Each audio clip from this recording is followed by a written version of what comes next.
Now we have first question, exercise 12.3. Exercise 12.3. Question number 1. Find the coordinate of the point which divides the line segment join the point minus 2, 3, 5. एक line यहाँ पे इस तरह minus 2, 3, 5, and the second one is 1, minus 4, 6. 1, minus 4 और 6. कहता है find the point of the point. हमारे पास यहाँ पे पॉइंट 2 का पॉइंट है. ये पॉइंट डिक्लेयर कर लेते हैं इसको बी और यहाँ पे सी पॉइंट. इसके कोऑर्डिनेट है एक्स वाई और जेड. जो एक्स वाई जेड पॉइंट है ये ए और बी को इस पे डिवाइड करते हैं 2:3 में. 2 रेशो 3 में इसको क्या किया जा रहा है, इंटरसेक्ट किया जा रहा है 2 रेशो 3 में. ए और बी हमारे पास एक पर्टिकुलर लाइन है बेटा. इस लाइन के बीच में पॉइंट है सी. सी पॉइंट जो है वो ए और बी को किसी पर्टिकुलर रेशियो में डिवाइड कर रहा है. Now we have find the coordinate value of point C internally and externally. ये जो डिवीजन हो रहा है इसका एक बार इंटरनली और एक बार एक्सटर्नली. तो क्या करते हैं, हम यहाँ पर एक लाइन डाल देते हैं. सबसे पहले हम क्या काम करेंगे इसके लिए, एक्स वाई जेड का फॉर्मूला निकालेंगे इंटरनली. यहाँ पे मैं लिख देता हूँ इंटरनली, यहाँ लिख देते बेटा एक्सटर्नली. ठीक है, हमने एक जगह लिख दिया यहाँ पे इंटरनली और एक जगह क्या लिख दिया बेटा हमने एक्सटर्नली. अब वन बाय वन करके हम इसका फॉर्मूला कैलकुलेट कर लेते हैं. देखिए नंबर 1, अगर मुझे x वाले x के लिए फॉर्मूला लगाना है तो फॉर्मूला क्या होगा, m1 x2 plus m2 x1 upon m1 plus m2. m1 x2 plus m2 x1 upon m1 plus m2. अगर यही चीज मैं एक्सटर्नली के लिए यूज करता हूँ तो m1 x2 minus m2 x1 upon m1 minus m2. जो प्लस में है वो माइनस में हो जाएगा एक्सटर्नली के लिए. अब यहाँ से उठा उठा के हम क्या करेंगे, वैल्यू पुट करेंगे. ये जो तीन वैल्यू बेटे ये x1 y1 z1 और ये जो वैल्यू है x2 y2 z2. हमारे पास तीन वैल्यू x1 y1 z1 वाली है और तीन ही वैल्यू है x2 y2 z2 वाली. देखिए m equals to m1 x2, तो ये बेटा m1 है ये m2 है. m1 m3 से तो हम इसमें क्या है m1 और ये कितना बेटा m2. तो मैं आपको वर्बली समझा रहा हूँ वो भी समझो. ये है m1 और ये कितना है बेटा m2. m1 की वैल्यू कितनी है 2, x2. अब ये वाला बेटा पार्ट है x1 y1 और z1 और इस पार्ट को ले लेते हैं हम x2 y2 एंड z2. अब यहाँ पर क्या है हमारे पास m1 x2. m1 की वैल्यू कितनी है हमारे पास 2 और x2 की वैल्यू कितनी बेटा 1. m1 x2 plus m2 x1. m2 means 3 और x1 का मतलब क्या है -2 upon m1 plus m2 it means 2 plus 2 plus यहाँ पे कितना आ गया 2 1 2 -6 अपॉन व्हाट 5. इधर कितना आ गया -4/5. This is the value of what, this is the value of x1. ये पहली वैल्यू किसकी है, ये x की वैल्यू है हमारे पास. बार समझ लीजिए x वैल्यू की है m1 x2 plus m2 x1 upon m1 plus m2. अब m1 की वैल्यू कितनी है 3, x2 की वैल्यू कितनी है 1, m2 की वैल्यू बेटा कितनी है 3 और x1 की वैल्यू कितनी है 2 upon m1 plus m2 it means 2 plus 3. उसके बाद नेक्स्ट क्या है x m1 x2 m2 x1 upon m1 plus m2. तो साफ साफ दिख रहा है यहाँ प्लस है वहां पर बस माइनस करना है आपको. क्या करेंगे, जैसे यहाँ पर आंसर कितना आएगा 2, कैसे यहाँ माइनस यहाँ प्लस है ना तो क्या करते हैं माइनस 3 into 2 कितना होगा माइनस कितना होगा -6 डिवाइड बाय 5. आंसर आएगा 2 plus 6 divide by 5. Answer is 8/5. ये हमारे पास किसकी वैल्यू आई है, x की वैल्यू आई है. ठीक, इंटरनली के लिए ये अलग चल रहा है और एक्सटर्नली के लिए वाला पार्ट अलग चल रहा है. ठीक है, आप क्या करेंगे पहले इंटरनली के लिए नोट करेंगे. देखिए सर m1 माइनस m नीचे रह गया था 2 माइनस 3 इसमें नीचे कितना आएगा -1 नीचे +1 नहीं है. आंसर कितना आ गया -3 तो -8 आएगा. इसका यानी पहला पॉइंट हमारे लिए. नेक्स्ट पार्ट देखिए बेटा y के फॉर्मूले के लिए ये आपने नोट कर लिया होगा. Now move to the next part.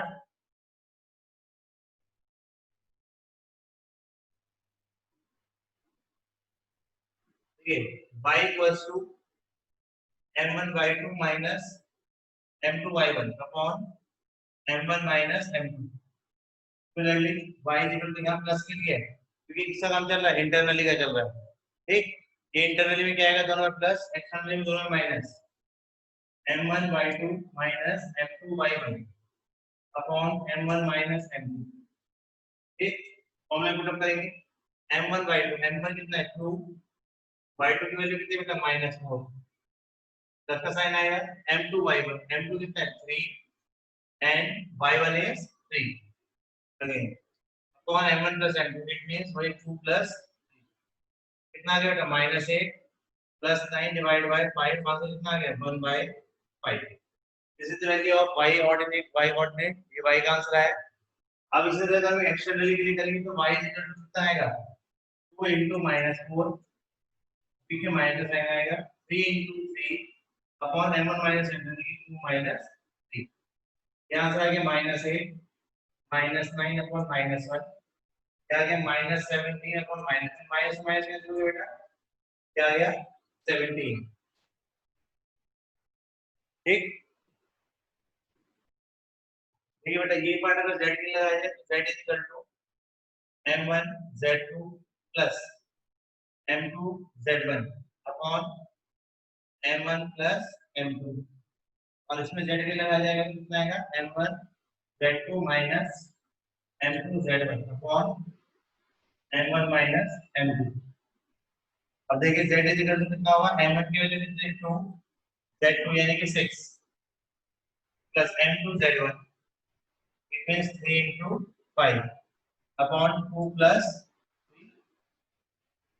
ठीक, अब नेक्स्ट पार्ट के लिए आते हैं। यहाँ पे z equals to m1 z2 यानी कि 2 into 6 minus 3 into 5 upon 2 minus 3।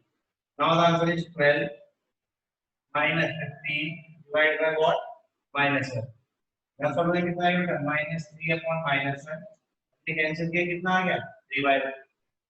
यही पार्ट अगर हम यहाँ पे सॉल्व करते तो बस माइनस के हमें क्या लगाना है, प्लस लगाना है। देखिए 12 plus 15 upon 5, it means 27 divided by 5। ये हमारे पास इसका आंसर है z का फॉर इंटरनली, और ये वाला आंसर इसका है z का फॉर एक्सटर्नली। ये आंसर नोट करिए सब पे।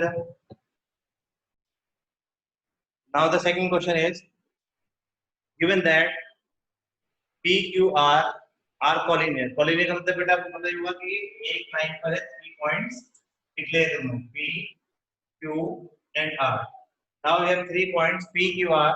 P की कोऑर्डिनेट है 3 2 -4, 3 -4। Now the second coordinate is 5 4 -6, 5 4 -6, and the third one is 9 8 -10, 9 8 -10। कौन सा कहता है बेटा, find the ratio in which Q divide PR। Q divide PR it means क्या है कि Q पॉइंट बीच में लाई कर रहा है। Q divides PR it means क्या है, Q बीच में लाई कर रहा है। P की हमारे पास एक लाइन है जो कि क्या कर रहा है, Q उस पर्टिकुलर पॉइंट को, जो पॉइंट है वो इस पर्टिकुलर लाइन को एक पर्टिकुलर रेशियो में डिवाइड कर रहा है, और हमें वही रेशियो फाइंड आउट करना है। तो लेट कर लेते हैं, लेट रेशियो, जब भी रेशियो लेट करते हैं क्या करते हैं, K रेशियो 1। हमने क्या लेट कर लिया, K रेशियो 1 लेट कर लिया। इस पर Q पॉइंट जो है वो P और Q के कर रहा है, आपस में इंटरसेक्ट कर रहा है। हमें K की वैल्यू निकालनी है, तो we can use the formula of x, y और z। हम x, y, z किसी का भी फॉर्मूला यूज कर सकते हैं, क्योंकि x, y, z में तीनों ही गिवन है। यहाँ 5 भी गिवन है, 4 भी है, -6 भी। देखिए अगर मैं बात करता हूँ x की, तो x इक्वल टू फॉर्मूला क्या होता है, m1 x2 plus m2 x1 upon m1 plus m2। ठीक, मैंने यहाँ पे x की वैल्यू, x की यहाँ पे कितनी है 5, ये x, y, z को रिप्रेजेंट करता है बेटा। कितना आ गया बेटा 5, m1 x2, m1 की वैल्यू कितनी है 8, x2 की वैल्यू कितनी है 9, ये 9 क्या हो गया, plus m2 x1, m2 is 1, x1 की वैल्यू कितनी है बेटा यहाँ पे 3 upon m1 plus m2, it means k plus 1। क्या करेंगे, क्रॉस मल्टीप्लाई कर देते हैं, जैसे ही ऊपर जाएगा कितना आएगा 5k plus 5 equals to 9a plus 3 कर देते हैं इसको। 5 के पॉजिटिव शिफ्ट कर देते हैं बेटा, 3 को शिफ्ट कर देते हैं। Means 5 minus a equal to 9a minus 5a। Answer कितना आ गया? यहाँ पे 2 आ जाएगा और यहाँ कितना आ जाएगा बेटा? 4k। यहाँ पे कर देता हूँ मैं, यहाँ गया 2 is equals to 4k and k will be 2 by 4. Now we have cut the value 1 by 2. हमारे पास आंसर कितना आया? k का आंसर आया बेटा 1 by 2। और ये हमारे पास आंसर आया 1 by 2। अगर हम इसको रेशियो के अकॉर्डिंग रिप्रेजेंट कराएंगे तो हमारा आंसर आएगा 1:2। 1:2। हमारे पास जो k का आंसर आया वो कितना है? 1:2। इस तरीके से हम क्या करेंगे? x और y की वैल्यू को, सॉरी, रेशियो की वैल्यू को फाइंड आउट करेंगे। क्वेश्चन नंबर 4 में आपके पास दिखा हुआ है, using section formula show that these 3 points are collinear. हमें सेक्शन फॉर्मूला का यूज करना है और ये बताना है कि 3 पॉइंट्स क्या हैं, कॉलिनियर है आपस में। तो हम एक पॉइंट बना लेते हैं डायग्राम पहले इसका। डायग्राम बनाया मैंने a, b और c। अब तक आप जब भी कॉलिनियरिटी को प्रूव करते हुए आए हैं, कॉलिनियर पार्ट को प्रूव किया आपने, तो आपने यही देखा है कि हम वहाँ पे डिस्टेंस फॉर्मूला का यूज करते हैं, बट यहाँ पे यूज करना है किसका? सेक्शन फॉर्मूला का। -3 4, पहला पॉइंट यहाँ पर 2 -3 4, -1 2 1, -1 2 and 1, and the third part is 0 1 by 3 2, 0 1 by 3 and 2। ये हमारे पास पार्ट है बेटा पूरा का पूरा, और हमें दिखाना है कि ये पॉइंट कॉलिंग है बाय यूजिंग सेक्शन फॉर्मूला। ये ध्यान रखना, अगर एग्जाम में भी क्वेश्चन आता है तो आपको स्पेसिफिकली लिखा होगा by using section formula you have to prove that these points are collinear. हमें सेक्शन फॉर्मूला का यूज करना है, पर सेक्शन फॉर्मूला में हमारे पास रेशियो नहीं है। तो देखो इसे करने का तरीका देख लो। तो क्या करेंगे? पहले इस -1 का यूज करके रेशियो निकालेंगे, इस -1 का यूज करके रेशियो निकालेंगे, और ये सोचेंगे ये दोनों पार्ट नहीं है हमारे पास, 2 और 1 नहीं है। हम क्या करेंगे? अपने आप y और z का आंसर निकालेंगे, और अगर हमारे पास y और z का आंसर यही आता है सेम उस रेशियो का यूज करके, तो उसका मतलब ये पॉइंट कॉलिनियर है। देखिए कैसे करेंगे, स्टेप बाय स्टेप करते हैं। मैं लेट कर लेता हूँ कि यहाँ पे जो रेशियो है वो कितना है? k:1। तो मैंने क्या कहा था आपसे कि पहले वाले कोऑर्डिनेट का यूज करके आप क्या करेंगे? रेशियो फाइंड आउट करेंगे। कैसे? देखिए पहले मैं x के लिए लेके लेता हूँ m1 x2 plus m2 x1 upon m1 plus m2। मैंने ये यूज करना है और उसका यूज करके क्या निकालना है? रेशियो। k का आंसर कितना है बेटा? -1 इक्वल्स m1 x2। m1 की वैल्यू कितनी है? k। x2 की वैल्यू कितनी है? 0 प्लस m2 x1। m2 कितना है बेटा? 1। और x2 की वैल्यू कितनी है? x1 की वैल्यू कितनी है? 2 अपॉन, दोबारा समझ लो एक बार, फॉर्मूला तो आपको याद हो गया होगा, m1 x2 m2 x1 upon m2 plus m2। ये m1 की वैल्यू बेटा के m1 x2 की वैल्यू कितनी है? 0। क्या आगे के 0 प्लस m2 x1। m2 की वैल्यू कितनी है? 1।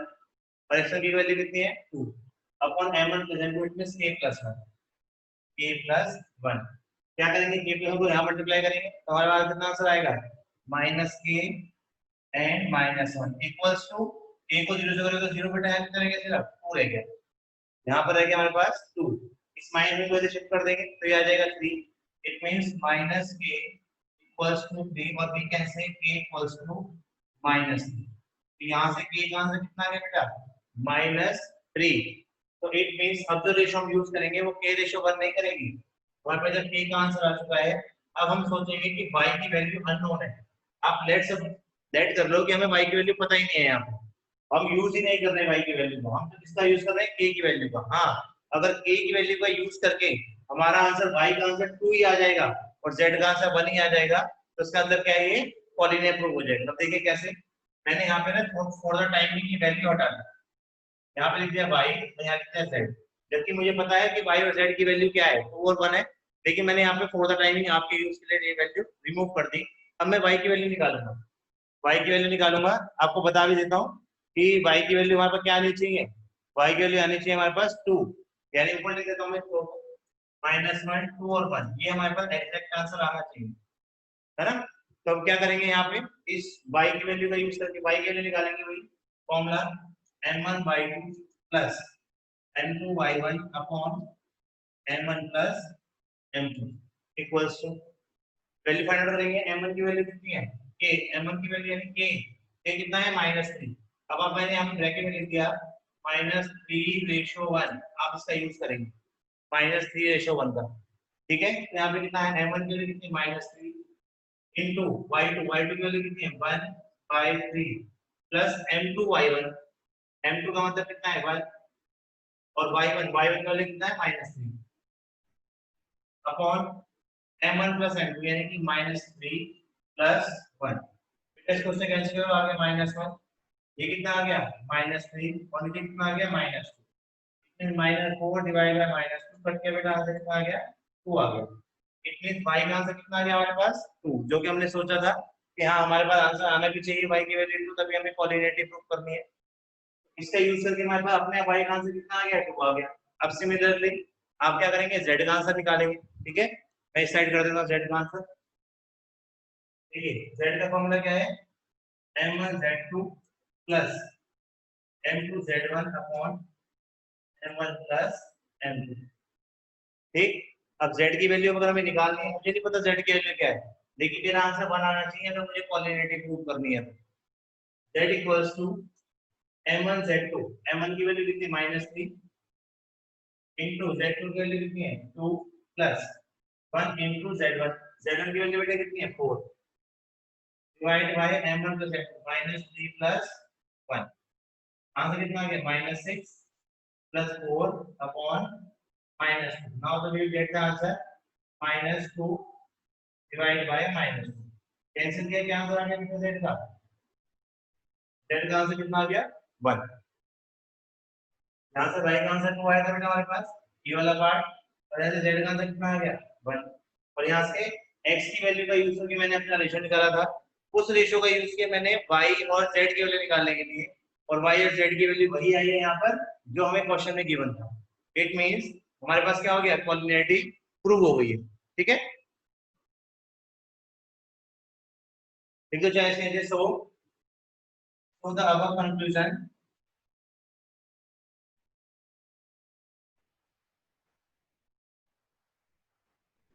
PQR पर ABC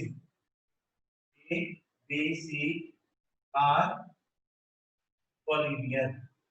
ABC क्या है, collinear। Students, the next question is find the coordinate of the point which trisect the line segment joining the point this and this। यानी कि यहाँ पे दो पॉइंट्स है बेटा P and Q, P point and Q point, दो points है बेटा हमारे पास। वे कहता है इस पूरी लाइन सेगमेंट को तीन पार्ट्स में डिवाइड किया जाए, ट्राइसेक्ट। ट्राइसेक्ट मतलब होता है divided into three equal parts, three equal parts में इसको डिवाइड किया जा रहा है। P पॉइंट है 4 to -6, 4, 2, -6, and the Q point is 10, -16, 6, 10, -16 and 6. These are the 2 points P and Q, and now we have to trisect the line and find the coordinate of the trisection। हमने क्या किया बेटा, trisect का मतलब three parts में divide करना होता है, three equal parts A and B। मैंने यहाँ पे A और B पॉइंट ले लिए। अब A और B पॉइंट के मुझे क्या निकालना है, कोऑर्डिनेट निकालना है। A और B पॉइंट के मुझे कोऑर्डिनेट फाइंड आउट करने हैं। कोऑर्डिनेट फाइंड आउट करने हैं, उसके लिए मेरे पास रेशियो होना बहुत जरूरी है। अगर रेशियो नहीं होगा तो कोऑर्डिनेट नहीं पता लग पाएगा। देखिए सबसे पहले क्या करते हैं, इस वाले पॉइंट की कोऑर्डिनेट कैसे निकालते हैं, जब भी हमारे पास ट्राइसेक्शन वर्ड आता है तो ट्राइसेक्ट का मतलब होता है this one this one this one, this all are equal. It means इसे हम यहाँ पे PA equals to AB equals to BQ, ये मतलब होता है किसका, ट्राइसेक्शन का।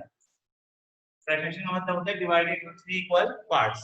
अब जब ये वाला लेट्स सपोज हम कहते हैं कि ये वाला पार्ट बना है, ये वाला पार्ट भी बना है और ये वाला पार्ट भी बना है, तो जब हम इसका रेशियो फाइंड आउट करना पड़ेगा, तो ए पॉइंट का रेशियो फाइंड आउट करने के लिए लेफ्ट का डिस्टेंस रेशियो राइट का डिस्टेंस याद कर लो हमेशा के लिए।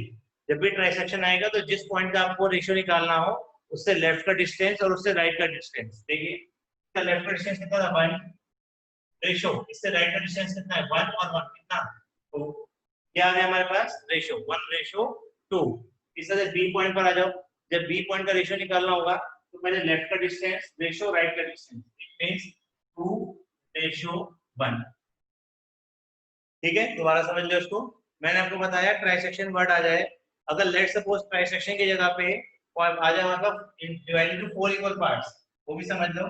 लेट्स सपोज P और Q पॉइंट है और हमें 4 इक्वल पार्ट में डिवाइड करना है, A B और C, ये 3 पार्ट्स हो गए। इट मींस 1 1 1 और 1, ये 4 पार्ट्स हो गए मेरे पास। ठीक, 3 पॉइंट्स का यूज करके हमने क्या निकाला, 4 पार्ट्स। हमें क्या कर रहे हैं, इन तीनों पार्ट्स का रेशियो कैसे निकालेंगे, हम सबको 1 ही कंसीडर करते हैं, 1 1 1 और 1। जब इस वाले पॉइंट पे हम खड़े होंगे तो लेफ्ट का रेशियो राइट, लेफ्ट का डिस्टेंस रेशियो राइट का डिस्टेंस कितना है, 3 1 1 और 1। बी पॉइंट पे खड़ेंगे तो लेफ्ट का डिस्टेंस कितना है, 2, राइट का डिस्टेंस कितना है, 2। सी पॉइंट पे खड़ेंगे तो यहाँ पे 3:1। तो बड़ा सिंपलेस्ट वे है अगर आपको रेशियो डायरेक्ट फाइंड आउट करना है, लेफ्ट का डिस्टेंस रेशियो राइट का डिस्टेंस। ठीक है, इस तरीके से हमने क्या करना है, रेशियो फाइंड आउट करना है। और इसके बाद जब आपने रेशियो फाइंड आउट कर ही लिया तो आपको ए और बी निकालने में कोई डाउट होना नहीं चाहिए। आई देखिए, जब हमें ए पॉइंट निकालना है, ए वाला पॉइंट, तो इसमें लेते हैं एक्स वाई और जेड। इसमें 3 कोऑर्डिनेट्स काम कर रहे हैं, एक्स वाई जेड। फिर कंसीडर कर लेते हैं स्मॉल ए स्मॉल बी और small C, A B C यहाँ पे डिक्लेयर कर लेते हैं, Z Y Z and A B C. इस तरीके से मैंने क्या किया, यहाँ पर ए वाले पॉइंट के हमने कोऑर्डिनेट डिक्लेयर कर दिया और बी वाले पॉइंट के भी कोऑर्डिनेट डिक्लेयर कर दिए। जब ए पॉइंट की बात आएगी बेटा, पॉइंट ए की बात आएगी तो पहले क्या करेंगे, एक्स कोऑर्डिनेट निकालेंगे, m1 x2 m2 x1 m2 x1 upon m1 plus m2।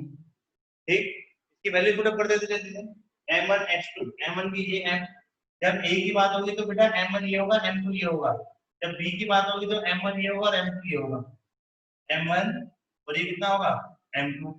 तो m1 की वैल्यू कितनी है 1, m1 x2 की वैल्यू वो है इसमें 10 प्लस m2 यानी 2 और x1 की वैल्यू कितनी है 4 अपॉन m1 प्लस m2 यानी कि 1 प्लस, यहाँ के बेटा 10 plus 4 to the 8 divide by 3, 18 divide by 3, यहाँ से कितना आ गया बेटा 6।